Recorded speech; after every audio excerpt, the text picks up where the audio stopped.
I asked Coach Ignetti this as well. I know it's maybe not as extreme as like dealing with a team that does the triple, but when people talk about preparing for a team that has a strong sort of quarterback run option component in their offense, that extra time, more than just a week, is really helpful. When you have that extra time, what do you focus on with whether it's linebackers, ends, whoever's making those reads that are necessary? What are the keys that you kind of drill with them in terms of both pre and post snap, what they need to be ready for when you have an offense like Notre Dame's that's going to run the quarterback as often as they do? Yeah, post snap, nothing really changes too much. Our reads are our reads, our keys are our keys, so it all fits into that bucket. But what I can call pre snap can help on some of those pictures. Now, nothing can fully help +1 run game, like a quarterback that's just simply going to run the ball with a lead blocking running back. Like there's only so many things you can do to account for that. You have to use all 11. You know, they're using all 11 of theirs. We got to use all 11 of ours. So I can work through that with what I call. But in terms of like pre-snap, this and that, we have our reads, we have our fits, get off blocks, make plays, attack. Yeah, and speaking to some of the guys up front this year and some of the guys that you came over from JMU, they said you've thrown a lot more at them, doing a lot more movement. Is that because you're more comfortable and have more experience with them coaching, multiple years with the guys at JMU? And why do you like them so much, those stunts and twists up front, and how do they impact the offense, or if you think they impact the offense? Right. Well, to your first question, I think that's part of it. The reason that I've added more is because I've been with those guys for a long time, so they know what a loop game is. Like, how many times are you gonna call a loop, coach? You got anything else? So part of that is them wanting to do some different things. So that's part of it. And then two is I'm a big fan of angles. I want to create angles and picks and rolls. Like that's a good way of getting home and freeing guys up. So if I can find a new one that Coach Coons, Coach Buda likes, the defensive lineman like, we'll try it. So that's to the first part of the question. Secondly, why do I like it? I like to dictate the terms of where the quarterback's going to go. I can call jet. I can tell my defensive lineman, hey, just rush, right? And they're all just run up the field and they're hitting swims and they're falling down. But why? Because then the quarterback gets to choose where he wants to go. He can step up into this gap. He can feel vertical surge. He can step up in the pocket. I don't want that. I want to tell him where he wants to go, right? Right-hand quarterbacks, maybe they want to escape to their throwing hand, whatever the situation, the game plan is. But I can use stunts to kind of dictate the terms of the quarterback instead of vice versa. We'll go Pete and then Weaver. Up here, Brian. The impact that West and Kamara have delivered this year, obviously you brought them in to do so, and they have. What makes them special? Well, they're both really hard workers. They're both great individuals. They both want to be great. They hold themselves to a very high standard. So that's the first thing. And then in terms of what they bring skill set wise, I mean, two different types of guys, but CJ is a big, powerful guy, and his role is so important because the nose guard in our defense, and in any defense for the most part, is at the center point of everything. He's taking on double teams. He's got to win that one-on-one against the center. It's important to win the middle of the defense, and CJ does that for us. And then similar but a little bit different, the field end is a unique position too, right? It's like the funnel point to like, are you going to spill the ball and the ball has to like bubble over the top of you, or are you going to build the wall and build it back inside? And each call has like, kind of its own purpose behind that. But Mikhail kind of dictates the terms. Like, am I going to let this ball make it to the field? And if so, is he going to, like, how much can he make it bubble so the rest of the guys can kind of take great pursuit angles? They're just they're very important roles, and those guys flourish in their roles. We'll stay on your left with Matt and then go to Todd. Coach Aiden Fisher's talked often about the connection you guys have, how you're just, really in sync. How important has he been for you, coming here to Indiana and implementing this defense and being right in the middle, being the quarterback, the guy that's got the green dot or whatever it is, and just making everything work so well? Yeah, I get that one frequently. It's hard for me to put into words how important he's been. Yes, the green dot component and my trust in him, but also like his ability to convey to the other guys. Like I coach all the linebackers, but sometimes when Fish says, no, you're doing it wrong, you should do it like that. Like it coming from one of their teammates is different than Coach Haines yelling at me every single time that I misfit this thing. So he's helped me develop that room, and I'm proud of where that room is at now, the linebacker room. We got young guys that are coming along. But that wasn't just me. That Aiden was a part of that too. So he's part of the culture change here. He's part of my voice, my mouthpiece to the guys on the field. He's the green dot. He's the leader. He's the unquestioned leader. He knows what I want, and he's able to get it done. He gets his 10 teammates to play the right call. So he's I I can't say enough good things about him and what he means to this defense. Todd on your left, and then Ravi. Kind of flowing along the same lines, all the guys you brought from JMU, you have one at least one at each level of the defense. What's that personal relationship like with those guys, and how is that kind of passed along from them to their teammates to the field? Yeah, I've known these guys for a long time. I was thinking about it the other day. I mean, I've known James Carpenter since 2019. I was actually thinking it's going to be weird being in a defense that doesn't have James Carpenter in it. You know, we've been together for so long, so the relationships are close. But that's the case with all the guys now. You know, I'm close with every single one of the players in my own way. It's not that different from a JMU guy to a guy that was here before. I love all those guys, and I'm hard on all those guys, and I want the best for all those guys.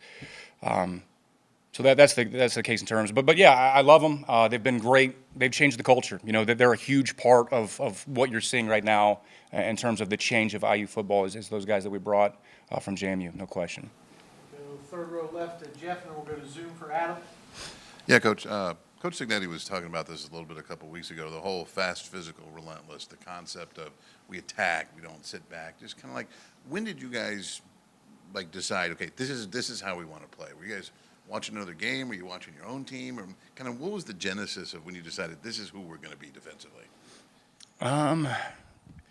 Yeah, I guess I've just always felt like that's what I would want my defense to be, whether I was calling it or I've been with Coach Signetti for a long time. I started as a defensive line coach. Defensive line coach I'm not calling them defense, but what did I want my defensive line to be? I wanted it to be fast, violent, physical, northbound. I wanted to play in their backfield, right? So like I just took that and then I became a linebacker coach. I wanted that to be part of the linebacker fits too. I wanted to be downhill, aggressive, slipping blocks, getting vertical, playing in their backyard. And so now I'm the defensive coordinator. I'm doing all of it. I want the same thing. So I guess that's never changed on my end. I don't know where like the phrase came from. I don't know where that generated. But in terms of philosophically, I think he and I have just always, that's just who we are. It's who we are from a personality standpoint. We want to attack. Adam on Zoom. Yeah, Brian, I'm just wondering, you guys have defended the run so well all year. What type of challenge is this in particular with a team that has multiple backs and a quarterback who obviously can attack you, and all of them are averaging over 5 yards a carry? What's the key to stopping that type of attack? Yeah, it's a very good rushing attack. I mean, I think it's 10th in the country overall, 224 yards a game, 6.3 a clip. I mean, you can't stop the run if they're going to run the quarterback. I mean, you'd have to overcommit so aggressively to stopping the run that you would put other parts of the defense in peril. So it's not necessarily about stopping the run. It's making the quarterback pay a toll every time he decides he doesn't want to run it.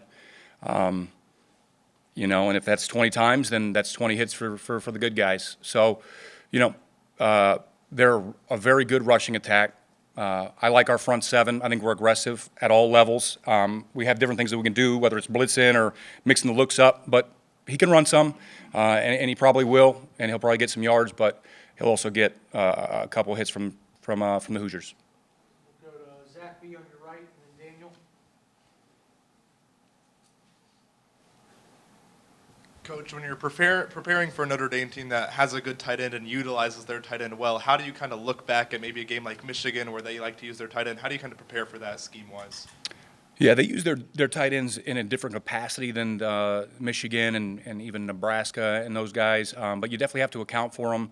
Now, again, it's kind of like the same thing as the run fits, post-snap. Like, the rules are the rules. Like, we account for the tight end in all of our defenses, all of our coverages.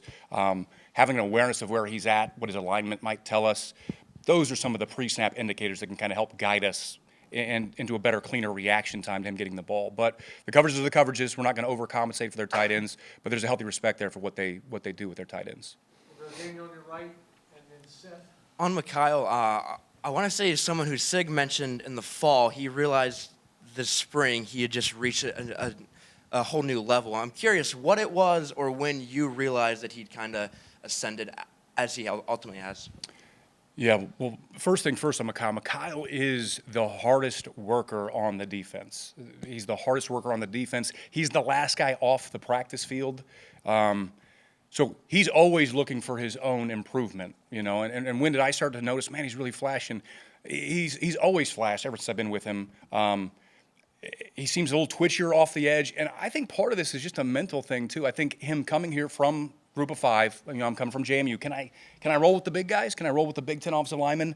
And then him recognizing kind of early in spring, maybe like second, third practice, and he's like, oh yeah, I can do the same thing to these guys that I was doing to Sunbelt offensive tackle. So I think it was probably a confidence thing that's shown up too. And he's playing confidently, and when you're playing confidently, you're going to play fast, you're going to play aggressive, and that's what Mikhail's done all year. On your left to Seth and then Jack. Yeah, Brian. James Carpenter was in here last week and called it a once-in-a-lifetime opportunity, to be in a position like this. I know some of this kind of starts at the top, but for you as a coach, how do you kind of balance, it's just another game with allowing them to kind of appreciate the position they're in? Yeah, it's a delicate balance there. Of course, it's the biggest game for Carp. Carp played high school at Roanoke Catholic High School. It's an all-in-one high school. I don't know what the student body there is, but a small school guy, walked on to James Madison, and now look at him. He's going to be playing in the college football playoffs, starting defensive tackle. I'm happy for him. I'm happy for all these guys, and I'm excited for the moment too. But we're a process-oriented operation. It's Monday. It's a rainy Monday. We got a Tuesday practice. We got to clean up normal downs. I got to make sure the run fits are tight. You guys know I got to figure out quarterback run still. So it's just another day, And when the game gets here, I'm sure the moment will be awesome and electric environment, all those things. But at the end of the day, run, hit, tackle, swarm. The standard is the standard. Not a football game. Jack and then Jim. Coach, with James Carpenter, when did you realize that it was possible for him to kind of go from a guy you recruited as a walk-on to now how much he means for your defense, and kind of what's that journey been like, see him go from point A to point B? Yeah. Well, when I recruited him as a walk-on, I just thought, well, this guy can maybe be a pretty good football player at JMU. I didn't necessarily think, well, this is going to be my starting three technique in the Big Ten. But credit to him. He's another one of these guys that just doesn't say a lot, but he just never stops working. He wants to get better. He wants to get pushed. He wants to get coached. I think it's one of the reasons that he came from JMU. He liked the scheme. He loves Coach Kuntz. Those guys have a great relationship, and he just wants to constantly push himself. So I'm proud of him and how far along he's come. I could have never seen this 5 years ago in 2019, recruiting him out of Roanoke Catholic High School, but proud of his journey. And the same for a lot of these guys. Jim and then last one, Mike. Coach, Marcus Freeman said one of the things problems you present is all the different formations and fits you throw at them to have to look at and changes they have to look at. What is it that they do so well offensively that you have to worry about, that your unit has to focus on? Yeah, well, they're a really well-coached offense. They're very balanced. I mentioned like 224 yards running per game. I think it's right at 200 passing a game. That's a very balanced offense.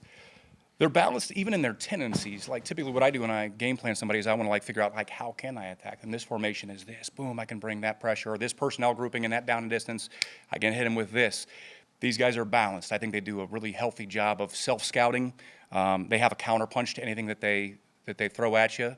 So, yeah, just a good, clean offense. And then, guys, at the end of the day, if you're willing to run your quarterback down Main Street, that is unique. Some coaches don't want to do that. You could lose him. You could get hit. So that presents its issues.